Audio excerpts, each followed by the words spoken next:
Hi, I'm Sophie Whitaker. A year ago, my life was shattered when my husband, Ethan, betrayed me in the worst possible way. He sold everything we had, divorced me, and ran off with my cousin. But what happened next? I fought back, reclaimed my life, and turned my pain into power. If you've ever felt like life knocked you down, you're not alone. Stick around because this is a story of betrayal, survival, and the strength to rebuild. Comment below with your thoughts. I want to hear from you, and don't forget to subscribe for more real-life stories like mine. It was a normal evening, or at least it was supposed to be. I sat at the kitchen table, the soft hum of the refrigerator in the background, when my phone buzzed. I picked it up absent-mindedly, expecting another reminder or message about work. Instead, the email subject caught my eye. For your eyes only, Sophie. The sender's name was Ethan, my husband of 10 years. I opened the message. At first, the words seemed innocent enough, a reminder of something he'd been planning for weeks, something about moving forward together in our new life. But as I read further, my stomach twisted. The words on the screen stopped making sense. This wasn't about a new adventure or a simple change in our routine. It was a confession. I've made decisions that can't be undone. I hope you'll understand. It wasn't easy, but it was the only way. I read it twice, then a third time. Each time, my heart sank deeper. There were no explanations, no apologies. The weight of the email fell heavy on me, each line confirming what I had feared. Ethan wasn't just having an affair, he was leaving me. And not only that, but he had already sold everything. Our house, our furniture, everything that was supposed to symbolize our life together. Everything we had worked so hard for was now gone, all for the sake of a new life, with someone else, someone I didn't know. My hands shook as I clicked open the thread of emails. One after another, messages between Ethan and another woman, a woman named Lily, came into view. They were planning their escape, their future, all at my expense. I could feel my heart racing, a dull ache building in my chest. The apartment, once a symbol of our success, now felt like a prison. The sleek furniture, the paintings we had chosen together, the empty spaces we had designed for a life we had shared, they all suddenly seemed meaningless. Nothing felt real anymore. I had been living a lie. I leaned back in my chair, staring at the screen. I was frozen, my mind trying to process everything. The life we had built, the future I had imagined, was slipping through my fingers. I could hear the city outside, the honking of taxis, the hum of distant voices. But inside my apartment, there was silence. Sophie? I jumped. The voice belonged to Ethan. He stood in the doorway of the kitchen, his face unreadable. He had just come home, his suitcase still in hand. You didn't think I'd find out, did you? I said, my voice trembling with anger. Ethan's eyes flicked down to the screen, then back up at me. There was no remorse in his gaze, no apology, just a coldness that seemed to settle between us, thick and suffocating. I didn't want you to find out this way, he muttered, looking away. I really didn't. You didn't want me to find out? I repeated, the words tasting bitter in my mouth. You've been planning this for months, Ethan. Months. You didn't want me to find out that you were already gone? He didn't respond. Instead, he stepped forward, dropping the suitcase to the floor with a dull thud. I'm sorry, Sophie, but I've made my decision. I thought you'd be better off without me. My chest tightened. Every word he spoke made my anger burn brighter, hotter. The betrayal was suffocating, but beneath the anger, something else was stirring. A clarity. He was leaving, and it was my turn to take control. I stood up from the chair, my knees slightly unsteady. The world outside felt like it was moving faster than I could keep up with. My mind raced as I turned to Ethan, the weight of his departure hitting me in full force. But instead of breaking down, instead of begging him to stay, I felt something else. Resolve. "You always land on your feet," Ethan said, his voice casual as though it were a consolation. His words cut deeper than I expected, but something inside me snapped. I wasn't going to let him walk away thinking I was helpless. Not anymore. "I will land on my feet," I said, my voice steady. "But this time I'll do it without you, without your lies, without your betrayal." He didn't flinch at my words. Without another glance, Ethan turned and walked out the door, the sound of his footsteps echoing in the silence that followed. I stood there in the middle of the kitchen, staring at the door that had just closed behind him. It felt final. The life we had shared, the life I thought I knew, was over. But I wasn't done yet. I walked to my desk, the click of my heels sharp in the quiet room. My hands shook as I opened my laptop, determined. I wasn't going to sit here and let this man destroy me. It was time to take control. I wasn't going to let Ethan get away with what he had done. Not when there were still answers I needed. Not when there were still lies I needed to expose. I opened his email again, then the others that followed. Every word, every message. I would uncover it all. I was done being in the dark. I was done being the victim.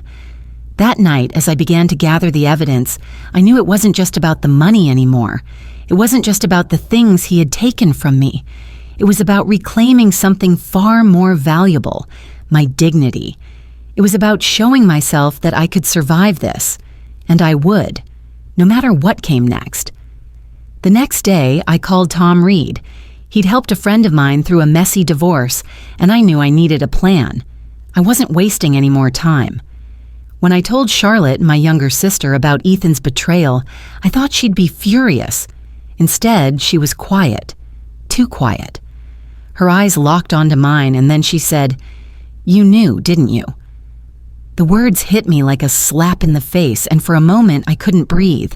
I thought I had hidden my pain well enough, thought I had covered up the shame of having ignored all the signs.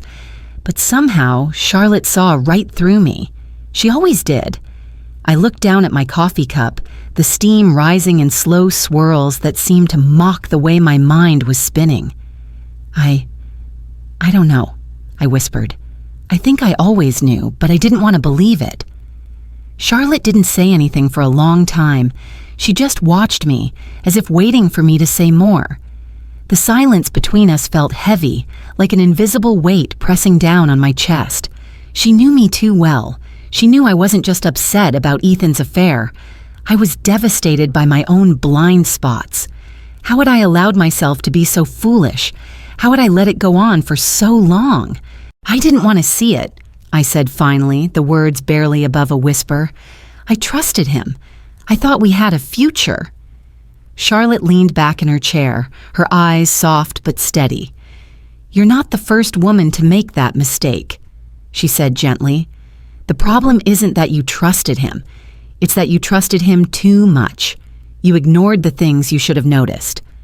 Her words stung, but there was no judgment in them, only an understanding that made me feel both comforted and exposed.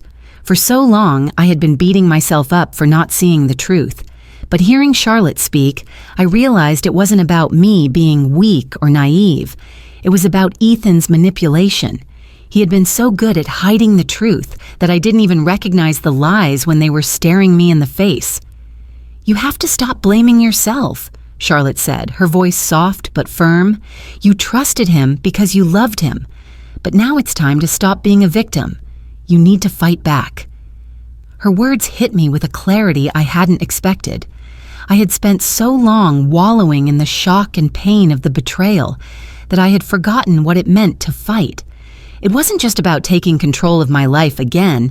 It was about making Ethan pay for what he had done. "Fight back?" I repeated, almost as if I was testing the idea. The thought of actually confronting Ethan, of standing up for myself and exposing him, felt both terrifying and liberating. Charlotte nodded. "Yes, you don't have to do this alone, Sophie. I'm with you, but you need to act, now." Her words gave me the push I needed. I didn't want to let Ethan get away with his lies, with everything he had taken from me, physically, emotionally, financially. It was time to stop playing the victim. It was time to be the woman who could stand up for herself. Later that day, Charlotte helped me get in touch with Tom Reed, a lawyer who had worked with a friend of hers through a difficult divorce. He was known for his ability to take on high-stakes cases, and I needed someone who wouldn't back down. Sitting in his office, I felt both nervous and relieved. Tom was a man of few words, but there was something in his demeanor that made me feel like he understood what I was going through. As I explained my situation, he didn't interrupt, just listened with a calm focus that somehow made me feel like this was going to be okay. When I finished, he sat back in his chair, his eyes thoughtful. "You've been through a lot," he said finally, "but we can do this. Ethan thinks he can get away with it, but we'll make sure he pays for what he's done." His voice was steady, but there was a fire behind his words. For the first time in days, I felt a spark of hope. I wasn't alone in this. I had someone on my side who was going to help me fight for what was mine. "Let's get to work," Tom added, and so we did. We began building the case. He sent me to gather evidence, combing through emails, financial statements, anything that could expose Ethan's lies. As I sat at my desk later that night, sifting through the piles of paperwork and emails, I felt the weight of the reality settling in. This wasn't going to be easy. Ethan had done everything he could to cover his tracks, and I had to dig deeper than I ever had before. But something inside me had changed. I was no longer hiding from the truth. I wasn't just angry anymore, I was determined. The more I uncovered, the more disgusted I became. It was worse than I had imagined. Ethan and Lily weren't just stealing money, they were destroying everything I had worked for. Our life together, the future I had believed in, was nothing but a facade built on betrayal. I knew I had to confront Ethan and Lily with the truth. It was time to expose them for who they really were. The phone call came right after I finished reviewing the bank transfers. "You need to come to see me, Sophie." Ethan's voice was almost pleading. The familiar tone in his voice almost made me hesitate, but I didn't. I was done hesitating. It was time to face him. I had gathered everything. The evidence, the facts, the truth. Ethan had no idea what was coming. As I put down the phone, I knew I was no longer the passive wife I had once been. I was a woman on a mission, and I would not walk away from this without justice. The restaurant he chose was one we used to visit for special occasions, a place where we celebrated anniversaries, birthdays, and all the milestones that now felt like distant memories. The polished wood floors, the soft glow of the chandelier, the hum of quiet conversations around us. None of it mattered anymore. To me, it felt like a battlefield. As I walked in, my heels clicking sharply on the floor, I saw them, Ethan and Lily, sitting across from each other, both avoiding eye contact with me. Ethan, always so confident, now looked uncomfortable, almost like he wasn't sure how to face the consequences of his actions. Lily, on the other hand, sat silently, her face impassive, though I could see the faintest tremor in her hand as she reached for her wine glass. I sat down across from them, my heart pounding in my chest, but I wasn't afraid. I was done being afraid. Ethan spoke first, his voice smoother than I remembered, though it carried none of the affection it once had. "Sophie, this wasn't personal," he said, trying to downplay everything. "It just happened." His words were dripping with arrogance, as though trying to diminish the weight of what he had done. I could feel the anger rising in me, but I kept my voice steady, my eyes locked onto his. "It wasn't personal?" I asked, my voice colder than I intended. "You sold everything we had, destroyed our future together, and you want to tell me it wasn't personal?" Lily shifted uncomfortably in her seat, her eyes flicking nervously between Ethan and me. Ethan, ever the manipulator, tried to calm the situation. "We didn't mean for it to get this far, Sophie, but sometimes things just evolve." I couldn't hold back anymore. I slammed the documents onto the table, one by one, letting the stack of evidence speak for itself. Each page showed the web of lies they had spun, Bank transfers, hidden accounts, the property sold under false pretenses, and their entire plan to rip apart the life we had built together. Lily's eyes widened as she saw the evidence. Ethan's face paled, his confident facade cracking for the first time. For the first time, they were the ones who were afraid. "You think I didn't know?" I snapped, the anger rising in my chest, a fierce heat spreading through me. "You destroyed everything for your selfish needs, and now you'll pay the price." Ethan stood up, his chair scraping loudly against the floor, but I wasn't done yet. I stood too and faced him squarely. "You have nothing left," I said, my voice shaking with fury. "I've already contacted the authorities. They'll be here soon and you will pay for everything you've done." Ethan faltered for a second, his usual arrogance replaced by a flash of panic. He looked at Lily, who was now visibly sweating, her mouth slightly open in disbelief. But I wasn't going to let them escape this. Not now, not ever. They both tried to deny it, but the evidence was overwhelming. Ethan made a half-hearted attempt to justify his actions, but it was no use. The lies had been exposed, and their plan was crumbling in front of them. They both stood up, and for a moment it looked like Ethan might try to apologize or plead with me. But I knew better now. There was nothing left to say. They had already destroyed everything. As they left the restaurant, defeated and broken, I stood in the middle of the room, my chest still heaving with adrenaline. My hands were shaking, but my mind was clear. I wasn't just fighting for money. I wasn't even just fighting for the truth. I was fighting for something deeper. My dignity, my sense of self, my future. I watched them walk out the door, and for the first time in a long time, I felt a sense of power coursing through me. I had taken back control, but I knew this was just the beginning. The legal battle had only just begun, and I was ready for whatever came next. The next step was clear. I was going to gather even more evidence, make sure they couldn't wriggle out of this. I was going to make sure they paid for everything they'd taken from me. Walking into the courtroom, the heavy doors closed behind me with a sense of finality. I had always believed in the power of justice, but now, standing here, I wasn't sure if I could trust the system to bring Ethan and Lily down. The stakes were high and everything depended on the next few days. The courtroom felt massive, its cold walls echoing the tension in the air.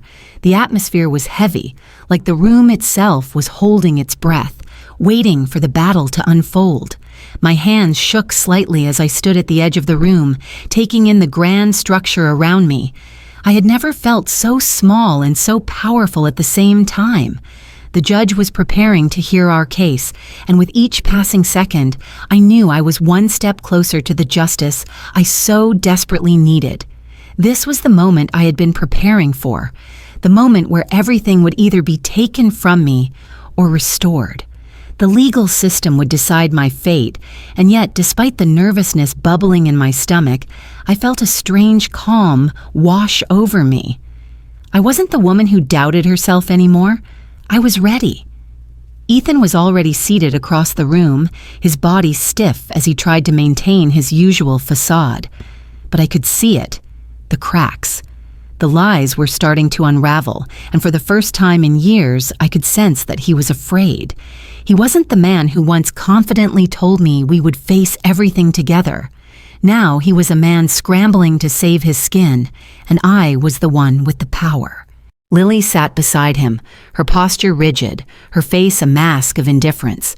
But her eyes, I could see them flickering, darting around as though the walls were closing in on her. She knew this was it. There was no escaping now. The trial began, and as expected, Ethan and Lily tried to spin their story. Ethan took the stand first, his voice smooth and practiced, as he tried to downplay everything. He argued that everything was just a misunderstanding, that I had somehow known about the affair all along, that I had been blind to their actions. His words were as hollow as the promises he had once made to me. "They lied to me, Ethan," I said, my voice steady despite the rush of anger that boiled beneath the surface. "But you don't get to rewrite history, not today." Their attempt to paint me as the fool backfired. The evidence was irrefutable. Ethan and Lily might have thought they could twist the truth, but I wasn't going to let them get away with it.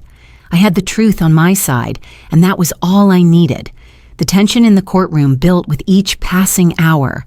The defense tried their best to discredit the evidence, to make it seem like it was all just a series of unfortunate events. But Tom Reed, my lawyer, wasn't having any of it.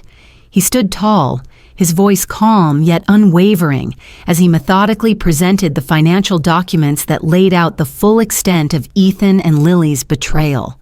As Tom spoke, I felt a wave of relief. This wasn't just about the money. This was about making sure they faced the consequences for everything they had taken from me. The truth was beginning to shift the room in my favor. I could feel the momentum building, and I was no longer the one standing in the shadows. I was standing in the light, and nothing could take that from me. Just as Ethan was about to make his final defense, Tom leaned forward, his eyes locking onto the judge. He placed a single piece of paper on the table. A hush fell over the room as the judge looked down at it. The email. The moment that would change everything. Tom's voice was steady as he spoke. "This, Your Honor, is an email from the defendant himself. In it, Ethan admits to the fraud, the manipulation, and the betrayal that has been at the heart of this case." I held my breath as the email was projected onto the screen. Ethan's face went pale as the words he had written were read aloud in the courtroom. His lies had caught up with him. For the first time in my life, I felt a rush of vindication that I never thought I'd feel again. The room was still as the email detailed everything. How Ethan and Lily had conspired to strip me of my life's work. How they had worked together to destroy everything we had built. Ethan tried to speak, but his words faltered. He could no longer deny the truth. The judge leaned forward, his eyes narrowing as he reviewed the evidence. There was no more arguing, no more manipulation. This time, the truth had won. After what felt like an eternity, the judge spoke. "The court rules in favor of Sophie Whitaker. All assets are to be returned to her, and restitution will be made for the financial and emotional damages caused by the defendant." I could hardly believe it. Ethan and Lily, who had tried so hard to escape their consequences, were finally facing justice. They couldn't run anymore. For the first time in a long while, I felt like I was truly in control of my own fate. As the gavel struck, I let out a breath I didn't even know I had been holding. The trial was over. I had won. But as I walked out of the courtroom, I knew this wasn't the end. The battle had been won, but there was still so much more to rebuild. There was still so much more to do. The legal battle may be over, but I was only just beginning to rebuild my life. The real work started now, and I knew it would take everything I had to come out of this stronger. I sat in my new apartment surrounded by boxes, trying to figure out where to begin. The weight of the past few months still felt heavy on my shoulders, but something had shifted inside me. For the first time in a long time, I felt the potential to start fresh. It wasn't the apartment I had imagined, not the one I had dreamed of when I thought about building a life with Ethan, but it was mine, and that was enough. The space was modest, much smaller than the one I had shared with Ethan, but that only made it feel more mine. It was quieter here, and there was a peace that I hadn't experienced in years. There was no noise of the city outside my window or the constant hum of Ethan's promises in the back of my mind. This was a blank canvas, a place where I could finally breathe again. I stood up and walked over to the window, staring out at the view. The buildings stretched out before me, each one a part of the city I had once called my home, but now I felt like I was a part of something bigger, something that was just beginning. It wasn't about the life I had lost, it was about the life I was about to create. "Need any help?" Charlotte's voice pulled me out of my thoughts. She stood in the doorway, a box of my things in her arms. I smiled at her, grateful for her constant support. "I think I'm okay for now," I said, though I knew the truth. I wasn't okay, not completely, but I was getting there. Charlotte placed the box down on the counter and walked over to me. She began, her voice soft but knowing. This could be the perfect time for you to make a change. You've always talked about doing something bigger, helping people. Maybe it's time to take that step. Her words struck a chord inside me. I had spent so many years in the background, supporting others, always putting my needs last. But now, with everything that had happened, it felt like the right time to take control of my own future. I had survived, and I knew I had something to offer, something that could help others who had been through what I had. People who had been manipulated and betrayed, financially and emotionally. But the idea of letting go of the past, of fully embracing the future, was harder than I thought. There were days when the memories of betrayal crept up on me like shadows, reminding me of what I had lost. But I pushed through it, focusing on what lay ahead. Every small step I took felt like a victory, and I was ready for more. It wasn't long before I made my decision. I would start a financial recovery program, a place where people who had been financially manipulated or betrayed could find support and guidance. It was a big step, but I felt a surge of excitement that I hadn't felt in years. This wasn't just about helping others, it was about reclaiming my life. I wasn't just rebuilding what I had lost. I was building something new, something that mattered. I started small, talking to Charlotte and Nina about the project. Both of them were immediately on board, offering their support and encouragement. Nina, who had been a constant friend throughout this entire ordeal, suggested I start by meeting with a few potential clients, offering my services on a small scale. It wasn't much, but it was a start, and I needed to take that first step.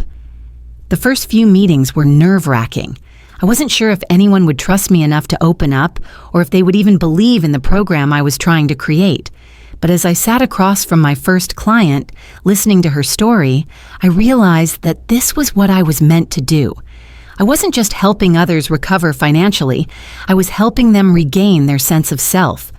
I was showing them that they weren't alone, that they could rebuild their lives just like I had.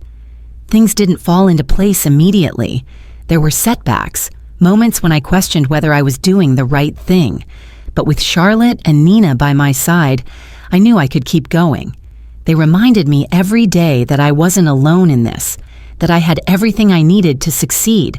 I was building something real, something that could make a difference. The path to success wouldn't be easy. I knew that, but I wasn't afraid anymore. I had survived the worst, and now I was going to thrive. A phone call from a potential client. I had no idea what I was getting myself into, but somehow it felt like this was the moment I had been waiting for, a moment that could finally take my pain and turn it into something positive. I had spent so much time rebuilding my own life, and now it seemed like the universe was giving me a chance to help someone else do the same. The streets of New York were busy, as usual, the hum of the city pulsing all around me. People rushed by in a blur, each with their own purpose, their own story. For a long time, I had been one of them, lost, trying to figure out who I was after everything I'd been through. But now, I no longer felt lost. I had found my way. I knew who I was, and more importantly, I knew what I was capable of. I had been walking down the sidewalk when the phone call came through. I stepped to the side, leaning against the brick wall of a nearby building as I answered it. The voice on the other end was shaky, but strong. It was a woman, someone who had been through a similar ordeal, a betrayal, a loss, the kind of pain that seemed to never end. Her story mirrored mine in so many ways, and as she spoke, I could hear the echoes of my own voice in hers. "I don't know where to start," she said, her voice raw with emotion. "I've lost everything and I don't know how to rebuild." I felt a pang in my chest. I knew exactly how she felt, but I also knew that it didn't have to stay that way.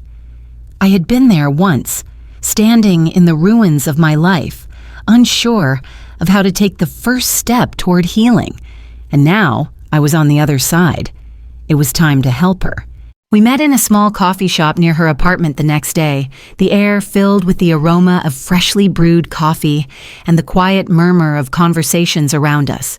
I could tell she was nervous, her hands fidgeting with the edge of her sleeve as she sat down across from me. But there was something in her eyes that told me she was ready for change. She just didn't know how to begin. Her story came out in pieces, each one more heartbreaking than the last. She had trusted someone completely, only to have that trust shattered by deceit and betrayal. I listened, not just as a therapist, but as someone who had walked this path before. I knew exactly what she needed to hear, how to guide her through the next steps. The process wasn't easy, and I told her that. But it was possible. It was possible to rebuild, to take the broken pieces of her life and start anew. As we spoke, I realized something. This wasn't just about helping her. It was about me, too. Every time I helped someone else, I felt like I was healing a little bit more of myself. It was a mutual exchange of power. I gave her strength, and in return, she gave me a sense of purpose I hadn't realized I was missing. The process of healing isn't linear. There were setbacks. There were days when she would doubt herself, when the memories of the past would resurface, threatening to undo everything we had worked for. But each time, we pushed through together. I taught her how to trust again, not just others, but herself. Slowly, she began to see the light at the end of the tunnel. As I watched her grow, I realized just how far I had come. This wasn't just a job for me. It was a mission. I wasn't just helping people get back what they had lost. I was helping them rebuild their lives, just like I had rebuilt mine. By the time our sessions were coming to an end, I could see the change in her. She wasn't the broken woman I had first met. She was stronger, more confident, and ready to take on whatever came next. And I felt the same way. For the first time, I knew that I was on the right path. I wasn't just a survivor anymore. I was a leader. And this work I was doing, it was more than just helping others. It was a way for me to finally own my story and turn it into something that mattered. The journey wasn't over. It wasn't even close. But as I sat there watching my client take her first steps toward reclaiming her life, I realized that I had already come so far. I could see the full picture now. I was creating something meaningful, something that could change lives. The path ahead was long, but I was no longer afraid. I had faced the worst, and now I was ready to thrive. I received a letter from Ethan. It was unexpected, and I wasn't sure how to react. Was this his final plea for forgiveness, or was he just trying to make himself feel better? The envelope was unmarked, just his handwriting on the front. I stared at it for a long moment, my mind racing with a mix of emotions. For so long, I had convinced myself I was done with him, that I had moved on. But this letter, it felt like a reminder of everything I had tried so hard to leave behind. I sat down in the middle of the living room, surrounded by the stillness of the evening. The apartment was calm now, the kind of quiet I had grown used to. A peace that had settled into my bones. It was a feeling I hadn't known in years. Finally, I was at peace with myself. Yet, in my hand, this letter from Ethan felt like a disruption, an unwelcome reminder of my past. But I wasn't going to let it derail me. For so long, I had been lost in the aftermath of everything he had taken from me. The anger, the betrayal. It had all felt like a storm that I had no control over. But I had fought my way out of it. I had built a life from the wreckage. I wasn't going to let him drag me back into that darkness. I opened the letter, my hands steady despite the emotions swirling inside me. It was full of regrets, apologies, and pleas for reconciliation. Ethan said he was sorry. He said he had made mistakes. He claimed he had changed. The words were hollow, the same rehearsed lines he had fed me so many times before. But this time, they didn't affect me. They didn't break me. He had left me once, and now it was clear. He wasn't coming back. And no matter how much he regretted it, it was too little. Too late. The pain he caused couldn't be erased by words. His betrayal had shattered me, but I had picked up the pieces on my own. I had healed without him, and I didn't need him to make things right anymore. The temptation to lash out was strong. I wanted to write him back, tell him exactly how I felt, to throw every ounce of anger I had left at him.